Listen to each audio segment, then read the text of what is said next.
Think doesn't die here. All right, we're live. Hey, you guys, it's another episode of VPR Radio with your girl Kiana the Goddess and the one and only DJ FMI. What's up, bro? I'm trying to survive here with this bright light in front of me. You know what I mean? VPR. It's, it's another Thursday where we bring you some positive energy and some different outtakes and outlooks on this music industry and a few other topics that we like to touch on. So I'm always here for it. Always. So before we bring our illustrious guest Laura to the forefront at 11:30, she'll be coming in. And I do just want to give a little background about her because you remember T-Bames. You came many times, FMI. So she was one of our many performers, and her energy is just off the hook. She's super talented. She's a songwriter. She plays instruments. She's really fun and very, very positive. So I've always felt really connected to her. Yeah. And I'm watching her do big things, man. So it's good. I was like, we got to have you on VPR. So you can talk about it because... And I was seeing also a few things that she did on Instagram. She was on Girl Magazine, and she had all these dope performances, especially acoustic performances, where she's playing these instruments. And I've been watching VPR. She's a very dope guest, and I can't wait for you guys to meet her and just tap into what she's doing artistically with her music. Right, because you know how we are. We love the real elements of the art of the music. There's so many of our guests embody that, Marcus Machado, who is so talented. I mean, and we see him going off everywhere. So it's a blessing because we've had so many of these supremely talented guests. Derek Lindsay, I mean, all the instruments he plays, it's off the chart. It's just, when I look back upon our episode that we have on VPR, make sure y'all check that out on Spotify. Share, subscribe. It really helps us a lot. It means a lot. But when I look back on the episodes and all the, acts and the people that we've come across on VPR, the entrepreneurs, the advocates, and everything like that, it puts a smile on my face. Because I feel like, we're trying to show you diversity, for one. We're trying to show you, the positive side of humanity for the best part of it, not always playing out this crud news and stuff like that. So because we have so much of that, right? And media stuffs all of the bad stuff down our throat, every day. And it'll destroy your mind and it can consume you if you let it. And I don't blame it. You know what I mean? Like we always touch on every week, these algorithms push towards things that, that trigger us. Whether it be something we like, whether it be something that we don't like, whether it be something that we hate, it pushes it in our face. So we have to deal with it and to get a response out of us. And that gets the money, a click makes money. So that's the thing. Yeah, that's exactly what it is. But you know what? But Kiana, you know how I woke up feeling today? How, partner? It's like this, man. As long as we've been in this music industry and we still dealing with artists that feel like they deserve everything. I'm not going to say artists.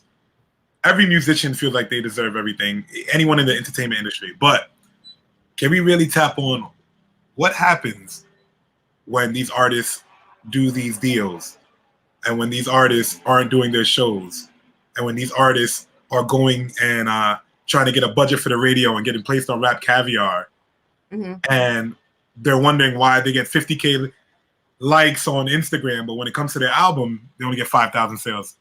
I wanted to tap into that. And the reason I bring that up is early on in the week, I seen Meek Mill. Remember how 2 weeks before he just dropped the album Expensive Pains, VPR. Go check that out, you know what I mean? If you like Meek Mill, whatever the case may be. But he recently came out this week, and you know what? And I took time out, VPR. I wanted to get this right, so I'm going to say it just like how he said it. This is Meek Mill's words. He said, I haven't gotten paid from my music, and I don't know how much money labels make off me. I need lawyers ASAP. Right.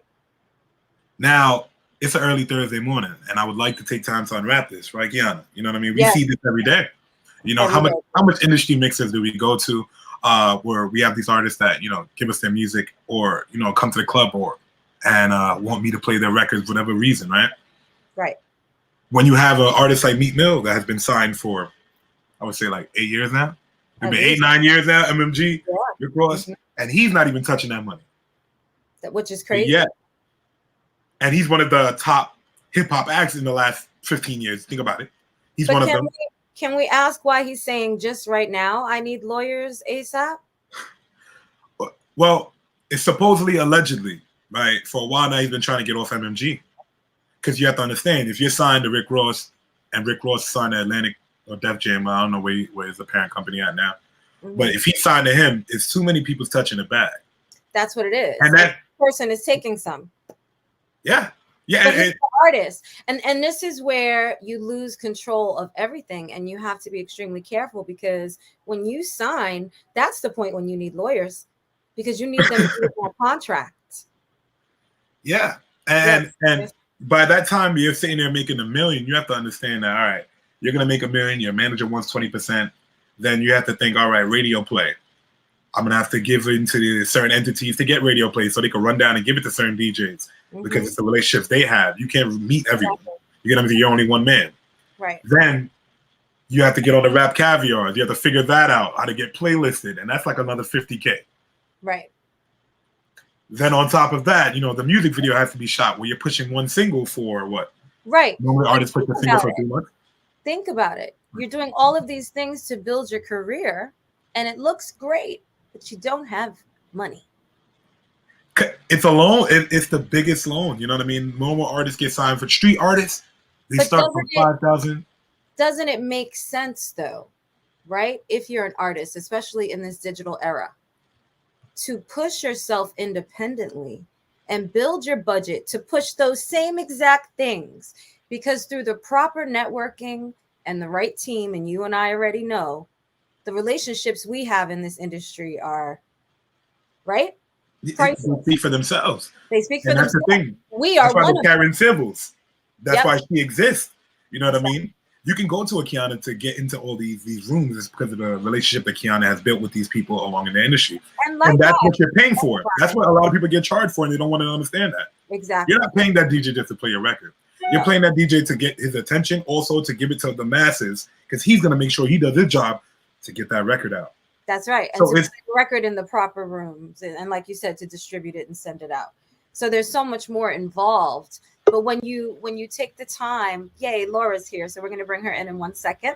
I see her guitar hanging in the back. That's lovely. When you fund yourself, right? Because think about the loans and stuff that you take out for school. Instead of getting that loan from the record label, whom will push you but not pay you, why not get the loan and invest in yourself? I'm just saying. But they're giving you $100,000 with the mind of they're going to make 1.5 million off of you. And that's how there's no way. And they get you the signing bonus also. And that $100,000 gets spent much faster than you think, because now you want to be fancy to keep up with the lifestyle. Yes, your mama got to get a house and a washer from the label, right? You got to have a chain, and on top of that, you have to get around properly from each event. Now, when I was at the label, they weren't telling the artists about all these charges that we were incurring on the back end of things. Yeah, of course, we were signing them and they were getting the $20,000 extra on a bonus. But we knew even on that bonus, we were collecting $40,000 just for giving them that $20,000 bonus. Right. So when they're online coming to us every weekend when we were sitting there and they're telling us, hey, yo, my likes is up, my views is up. Yo, you see me, I'm killing it out here, rolling loud. Remember, every artist doesn't get to perform a concert like a Drake. Right. Okay. Lil Durk is still doing hole-in-the-wall clubs and shows like that, and Lil Durk is the top selling artist right now, Lil Baby too, and they're not selling concert arenas, and they're struggling to fill seats. Meek Mill just had a concert in New York City where he brought out every big act in New York City. But was that funded from the label? You know what? It's not even that, but you have to think about it this way. He's doing all that to Madison Square Garden, and he's having a hard time filling that out with Little Uzi Vert on the card, with A Boogie on the card. So you understand, what is that going to translate back to his sales? If you're having problems filling out New York City and you're only 100 miles out from Philly. Plus you have to pay all of those other artists that you brought. And it's mad, and it's the Barclays. Think about that. You get what I'm saying? And your album, and his album did it go platinum? I don't think so. I'm not sure. But I have no idea. All that money coming out from the label to get all these headlining acts in here, VPR. You get what I'm saying? For these huge concerts and shows, and it's not returning in sales, that means you're in debt. Most of these artists are in debt, I would say 1.5 or more. because it takes a lot to break an artist. It takes, for one record, a successful record, it takes like $60K. And that's just to get it to where it needs to be. I wanna definitely bring Laura into this because as an artist and as an independent artist, she definitely knows the semantics. Hi, Laura. Hey. I walked in at a good time. I'm like, Sure yeah. I saw the head nod and whatnot over there, so I want to just get your commentary.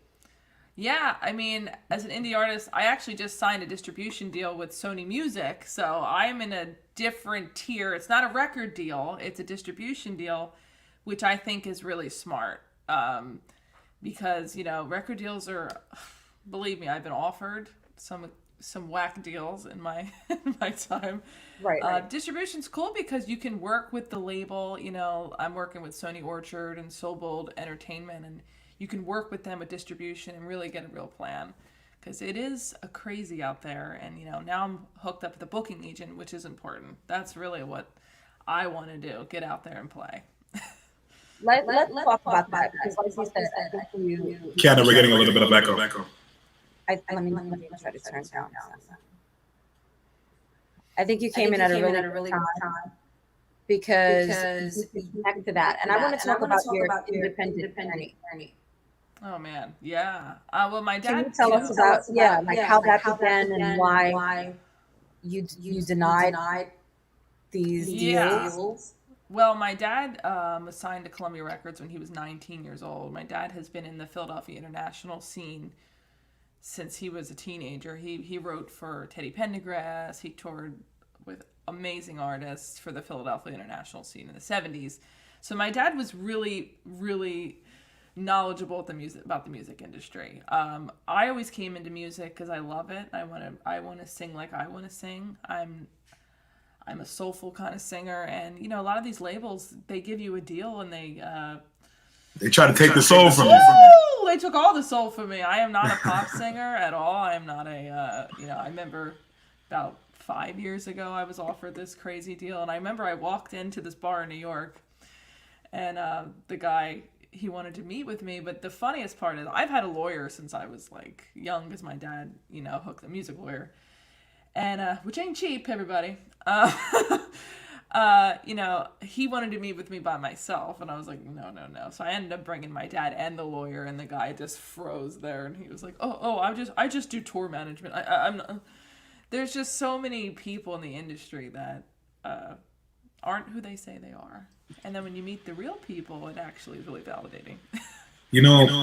Just to touch on it, everyone has their ulterior motives when it comes to the music industry, and if there's only one spotlight.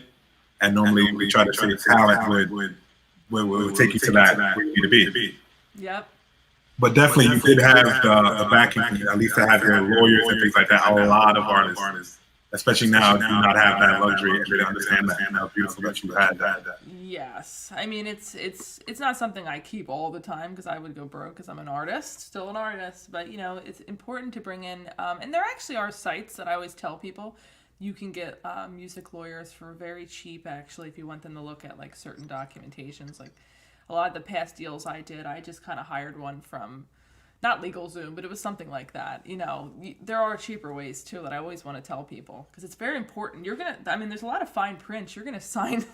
You don't know what you're signing, so sometimes. And I was just talking about that in regards to Meek Mill saying I need ASAP. I'm like, where are the lawyers that you had before you signed the contract? Mm-hmm. Yeah, I mean, there's it's a lot of stuff. It's you have to look at it. Millions are being passed around. The record, I would say the music industry isn't made for the artists to make the most money. It's the labels that have been making the most money for as long as we know it. Mm-hmm. Why would they create a system where the artists are coming in and make millions and they don't need them? You know what I mean? The artists that have done that, the Frank Oceans that have leveraged their album and completely owned it and used it to propel themselves into where they need to be. We're in a different time now, which is good. We're kind of moving past that, which is good. That's why I like distribution deals because it's really amazing. Okay. You know, so I did see that you were featured on Girl Magazine. Yep. Can you tell us a little bit about that? Yeah, actually, that was one of the really amazing features I got. I got on the cover. I was on Go Magazine, Guitar Girl. Basically, during COVID, I wrote so many positive songs, and to get myself out of it, I'm in my loft right now, actually, where I wrote everything. And I just started releasing independently some happy music because everyone has been so down, and a lot of press has reached out. Yes. And then that led to where I am now, creating a EP for Sony Orchard, and I'm doing a Christmas album too, which will be out December 1st. All soul funk Christmas album.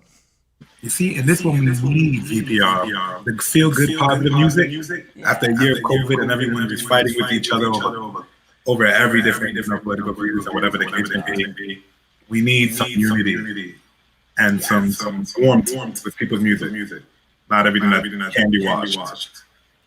Everyone's been negative, so I'm trying to bring this to happy. And I think we're living in a negative world. And you guys, I apologize. I can hear the echoing. I don't know. You don't hear me? I can hear that. Yeah, we can definitely hear it echoing.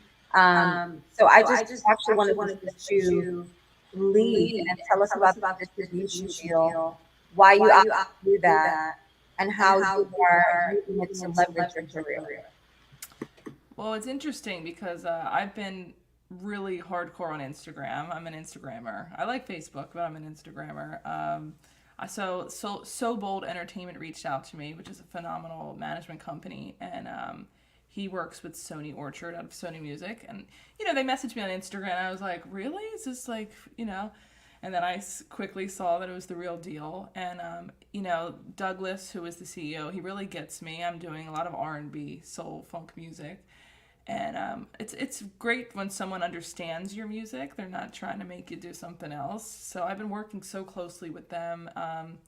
The EP I'm so excited about. I just released the first single called Reverberate, which is now out, and the music video will be out soon on the Sony site, which is really exciting. And then we got the whole Christmas project. And then after the Christmas project, the whole EP will be out. So I've been busy. But it's really cool, the plan they have in place, and I'm excited. Now, quick. How do you go about this album? What is the mind state when you're going to that? Like, we have to write every song. Like, how do you do it? Well, luckily, a lot of these were already done. My dad has a professional studio, so I'm definitely, I'm very happy to have that access that not a lot of people have. My dad, we had written a lot of Christmas songs over the past 5-6 years, so and they're all really soul driven, and they all fit perfectly. It was kind of weird, but I think I was destined to put this together.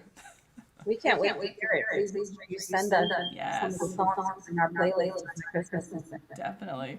Yeah. Because I agree with FMI. We need that positivity. And your spirit has always been great, and you express that in your music so well. Thank you. I remember when we met, we were like, oh my God, hi. I was telegraphing about it. Yeah. Absolutely. So tell us how during these dark times, right? Because we've all been living through them. You've been able to maintain this positivity and say, I want to go against the grain and put some of the good stuff out. I think I'm like a very naturally spiritual person, and that's been helping me a lot. I'm very much into Zodiac. I know you guys are Libra, King and Queen. I'm a Pisces Queen. So, Sure. My daughter, who's becoming a marine biologist. Oh, wow. She's a real fish. She's a real fish. Is she a March Pisces or February? March. See, I'm February. I'm like cusp of Aquarius. Nice.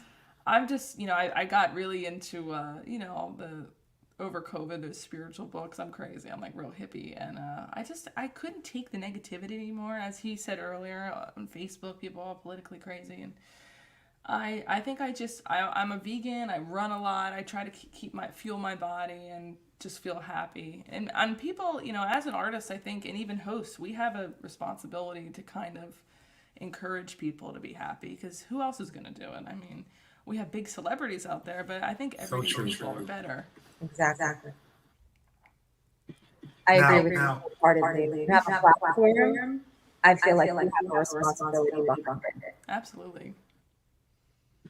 So what I'm looking at some of your performances right now, right?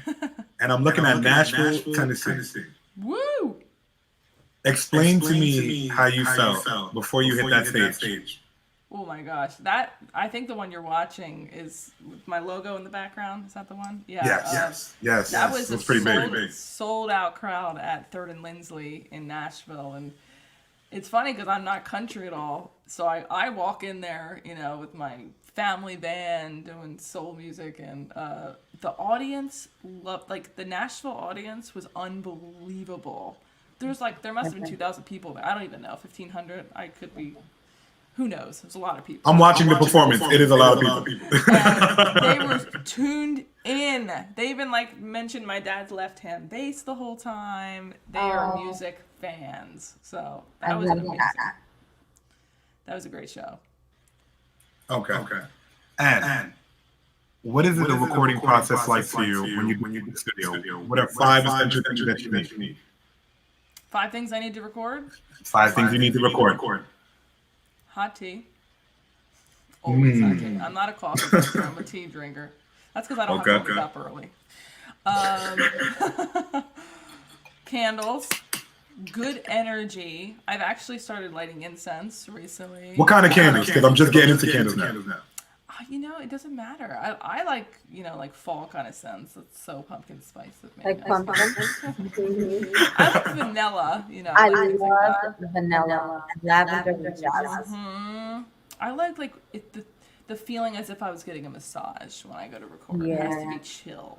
Even if it's an upbeat song, it's got to be a good vibe. And I have to be in a good mood. I can't be all... Right. Yeah. Keep people worked up. Making fun, positive music. And yourself. Say punk. You love reverberations. I love it. Yeah. So what we like to do here on Thursday, we like to give a positive message, and hopefully we always, leave that. So by the end of the interview, I definitely want to get your outlook on positive living. Okay. And how you keep your positive mindset. If you could tell some of our fans some of that now, my viewers. Like I said earlier, I run. My running is my drug. I'm a big runner, so that I don't even listen to music. A mile a day? Oh, 8 miles a day. I'm crazy. Oh, no. We can't do that. I can do 1 mile a day. I legit do 1 mile, at least 2 miles. No, I'm a runner. So did you run track in school? Yeah, I did ball, track. I did soccer. I did all the... But for me, it's like a mental thing. I'm a Pisces, I'm telling you.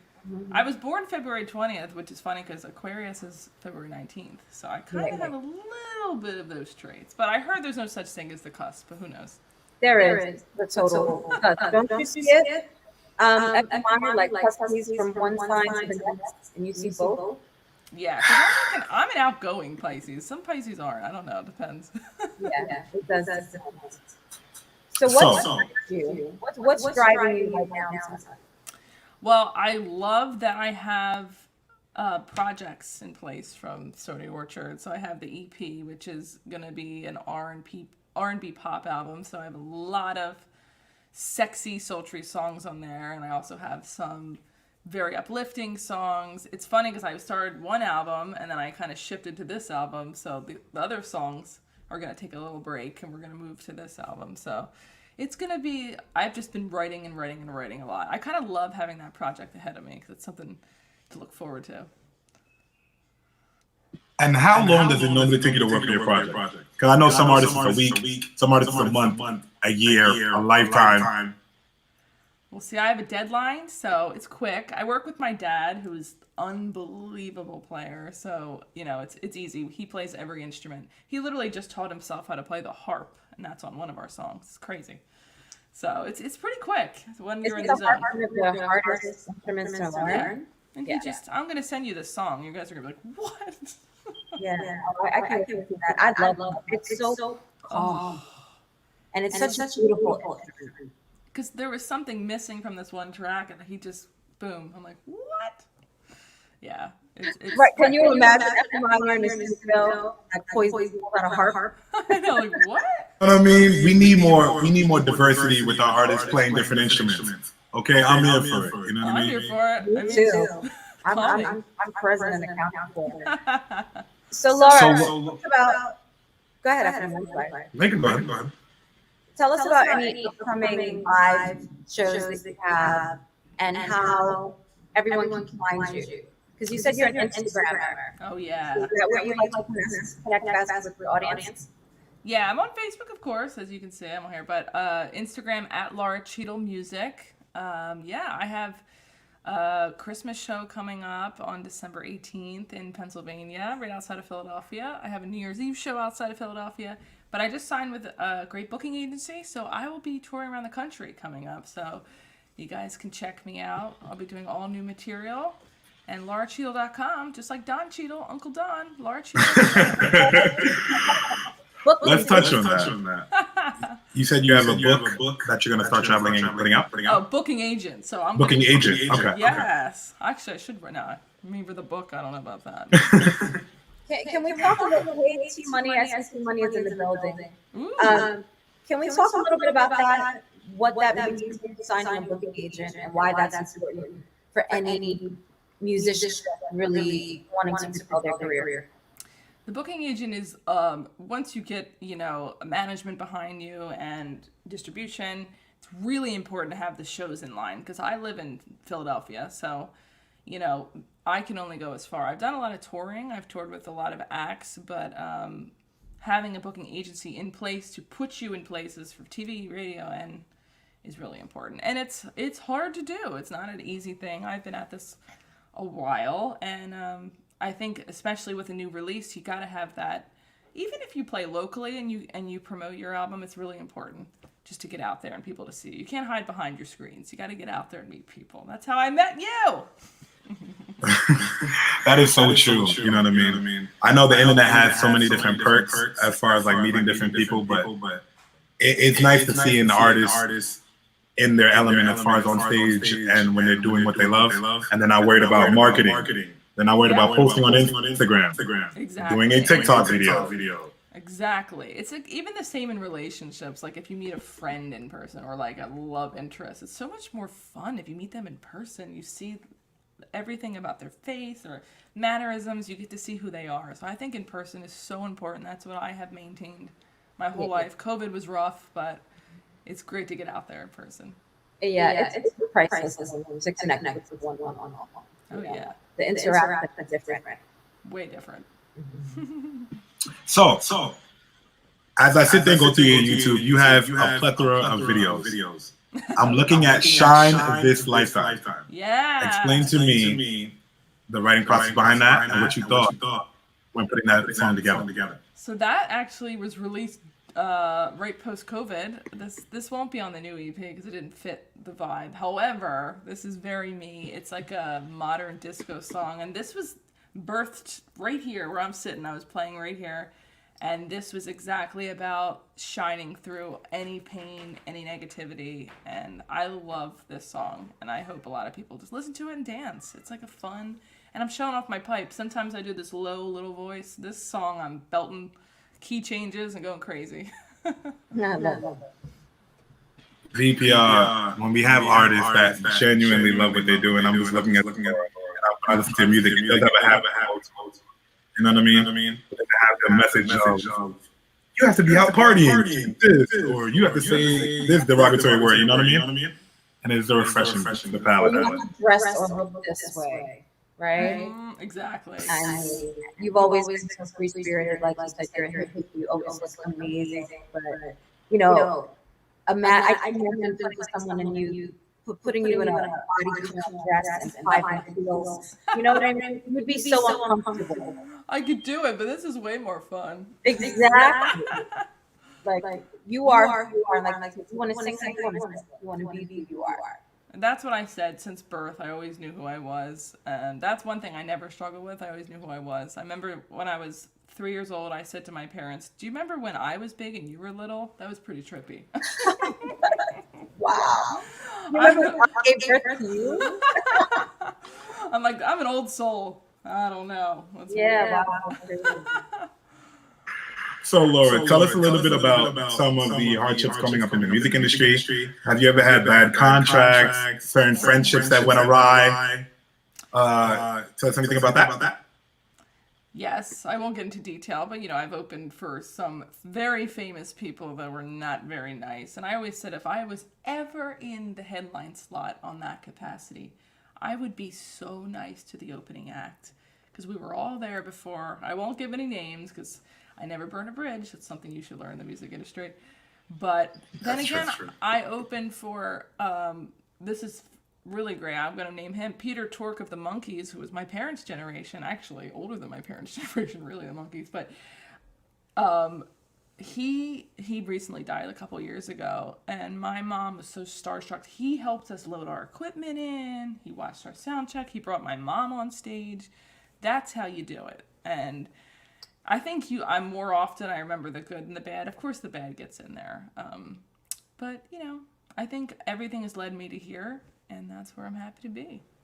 I love that. I love the way that you life and the approach. It's good with the bad to extract more good from it. Mm-hmm. Because bad is just going to eat you alive. So that's what I've learned, especially in this business.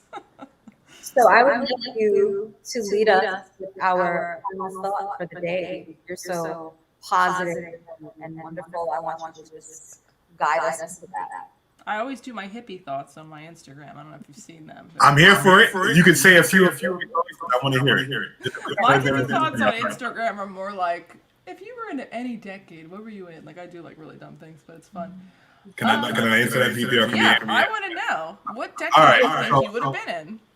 I've never been asked this, and I'm here for it. All right, so I want to say the 50s. But because of the music, that's the only thing I know. Just the music. Yeah. But I'll go 70. 70. I'll give it an opportunity. I want to try and throw. I want to get some hair on the chest. I'm older. I'm going back to like either the 1800s. I knew you were going to say that. I don't know why. That's cool. Yeah. Or like the 1920s. Why? I think those are my area. I don't know. I feel just so connected to both of those for some reason. Always have. I cannot wait to go to this great Gatsby party next month. I already ordered my outfit.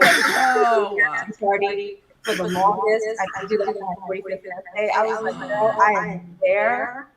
That is so proud. I need to watch that movie too. It's great, and you need to read the book. I would love to. I actually have it. I'll try it. I'm gonna try. He's like, give me those cliff notes. Nah. Audio books all day, Laura. I can't. When I'm driving. Me too. I got you. I'm a podcaster. I would have been in the Woodstock. I always say. Yeah. Maybe I died at Woodstock or something. On stage with a guitar, just going in. I'm all about the free love. Let's go. No, it's good. Yeah. Love. I mean, love. Yes. PG. Yes, but you can continue on with some of your hippie thoughts also, because I want to hear that, and I want to leave on a positive note with VPR with our listeners. I just think it should be, I always put thoughts in my story. I think just being kind to people is like the simplest thing in the world. Because sometimes you see someone like walking around there. I remember one time I was on a plane. This will be a short but kind of lengthy thought.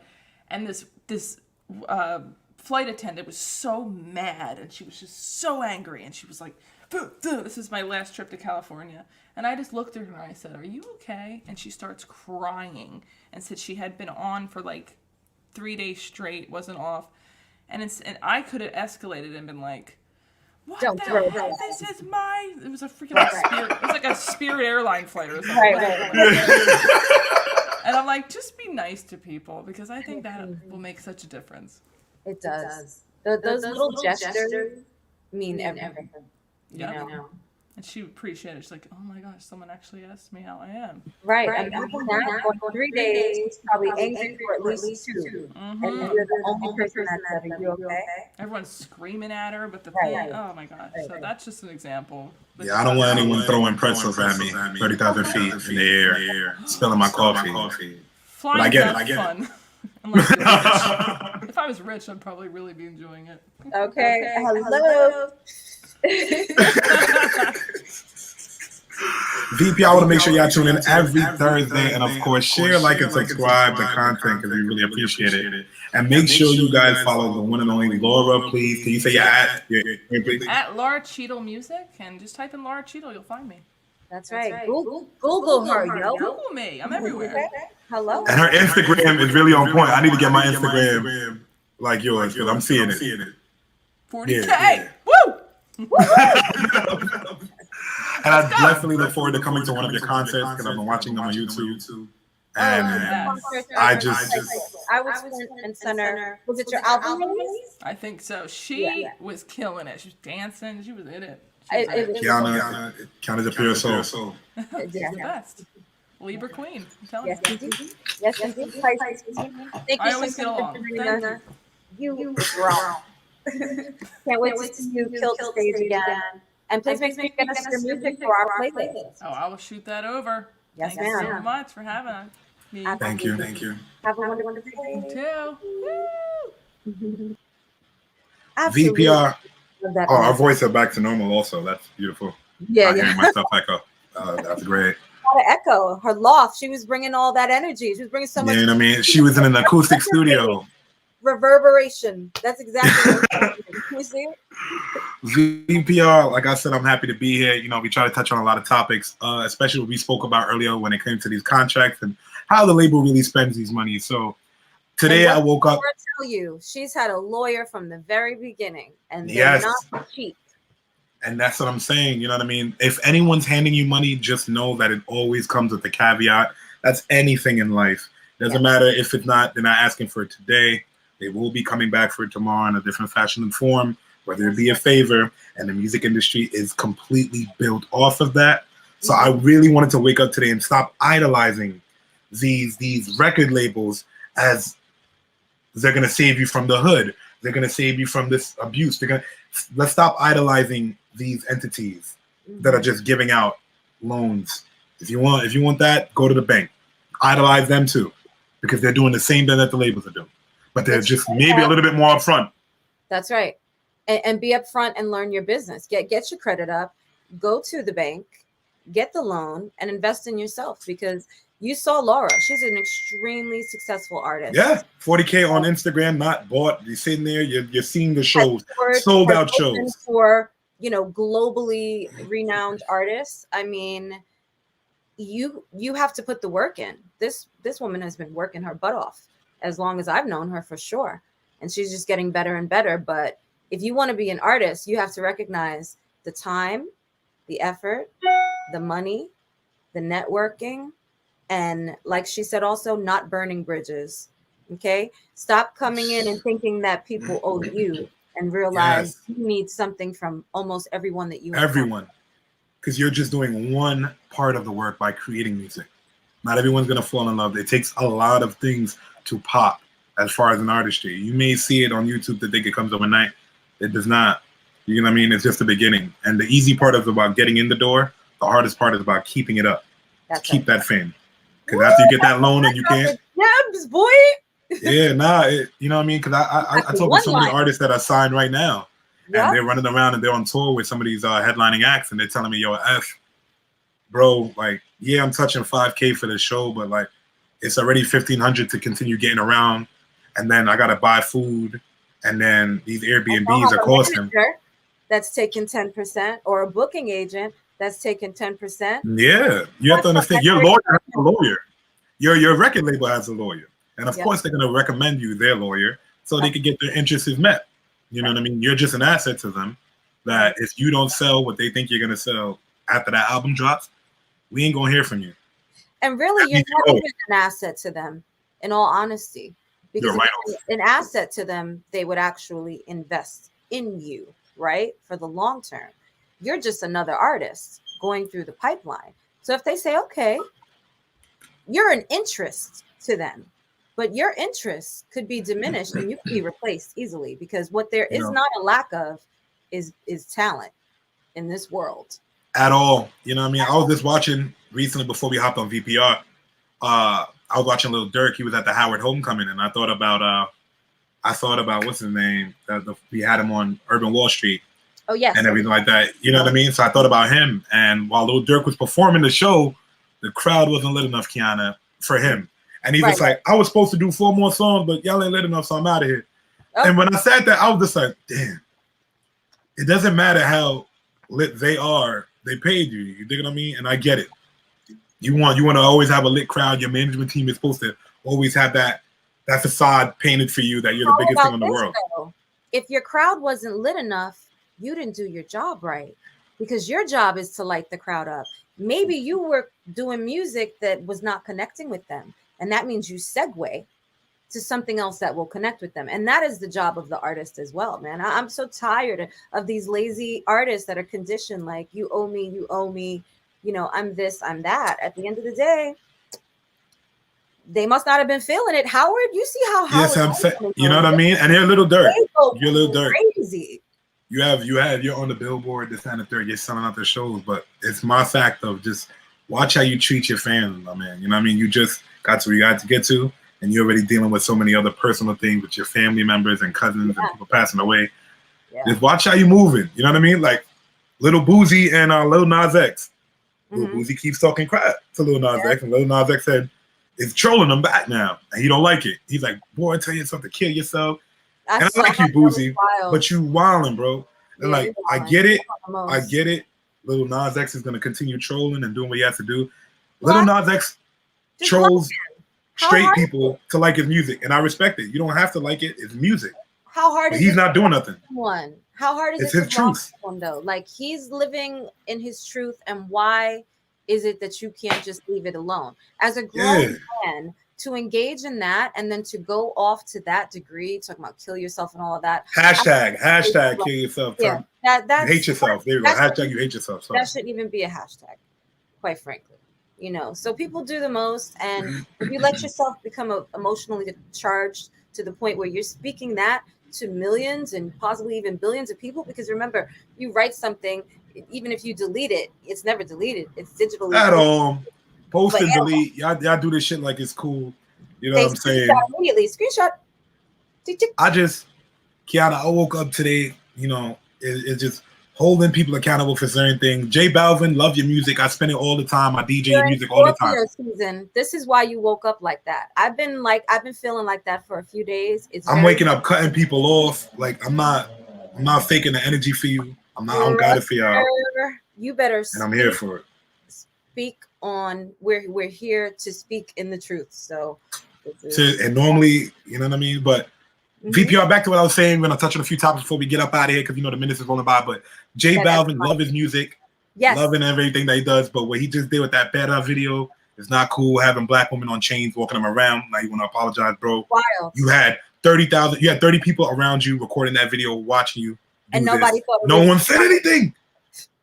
You got black girls on leashes. Go VPR, go check this out. You got black girls on leashes, bro. Walking them. And you already know that you can't say you didn't know that was like nothing was gonna happen. I get it. It might just be a song, but optics, my brother. Optics. I don't want you to get canceled for that. And I like you. And I personally don't think you know it. I mean, as far as like you mean it, but it's done. It's done. It's done. A deal, and you can't take it back. You can take down the video. It doesn't matter, but you have to think about this. You just took down the video. We don't know how much thousands and millions was going into that song for promotion. Because J Balvin is not on no small stage. He just had the McDonald's meal along with Travis Scott and all these other people. Right. So for you to just to have that and then mess up like that and mess up your bag. And that's why I said it's so important to have the right team of people around you, right? Because people that'll let you do some nonsense like that. Come on. You need to question it, right, bro? It's like so many people around you. Directors, this director, it had to get pushed through Viva, all these different channels to get it. treatment. needs to be. Put the visuals into the treatment. Like this went through so many different hands, and everybody was cool with it. And on, you know what I mean? It's the 7th week. Drake is still topping the charts. That doesn't surprise anyone. You know, I just respect to any. You know what it is for me, Kiana? I give respect to any hip hop artist that can top the charts for 7-8 weeks, because hip hop music is consumed so quickly. Yeah. That our album will be up there 1 week and then go on the next. Yeah, you're absolutely right. Because if you were thinking about content wise, look at it like this: Nas just dropped an album 2 weeks, 3 weeks, 4 weeks ago. Well, I think it's longer than that, no? Yeah, a month, 2 months. What is it? Well, Hit Boy. 2 months, maybe two. It was 2 like months or so. You get what I'm saying? How long did that one stay on the charts? Whereas the Drake, so it's not like it's a content disparity. It's just more of a thing where I respect any hip hop act, because normally we don't see them. Yeah, we don't see them sitting up there for all these charts. But yeah, VPR. That's just some of the quick outtakes that me and Kiana sat down and wanted to discuss with you guys. And hopefully you want to come here every Thursday. Of course, we have a plethora of interviews that we have to drop for you guys. Go on our YouTube. All of them go straight there after we finish doing the live. So you can always rewatch them. That's right. Make sure you're subscribed. Make sure you tune in. This is actually our last show for the month, and then our last show until December, because we're going to be taking a little hiatus through November. So we definitely want to wish you all a great, upcoming Thanksgiving feast if you celebrate, and just a wonderful month. I think we've moved into Scorpio season. Like FMI was just saying, it's a great time to really own your truth and speak out, know your values, speak out on things that you want, manifest them into your life. We're going to be hitting the end of 2021 soon. So think about that. We're at the cusp of 2022. Look back at 2021 and say, have I accomplished everything? Okay, let me see where I can fast track what I need to prioritize. That's kind of where I am right now. So I'm going to time accordingly. I know we're going to get a lot accomplished, and hopefully also come back with some pretty big announcements. Yes, and VPR, do not worry, do not fret. Of course, we will be bringing you content throughout the month. Every Thursday, I will be posting. Weekly, I will be posting different topics, and we can just do 2-minute discussions where even if I hop on the live and just talk to you guys, we'll throw energy back and forth, and you can join the discussion live on VPR Radio every Thursday. Yes, indeed. And make sure you also visit our website, www.vprradio.org, and you can subscribe, get our newsletter, and catch up on everything that we're doing. But we will see you soon. We appreciate you. Brother, I always appreciate you. And I want you guys to walk in light and continue those small acts of kindness that Laura was talking about, because I'm telling you, they're life-changing. VPR Radio, man. We'll see you in December. Take care, guys. Stay tuned. Pay attention to VPR.org on our website, and I'll check you out in a few. Yeah, man.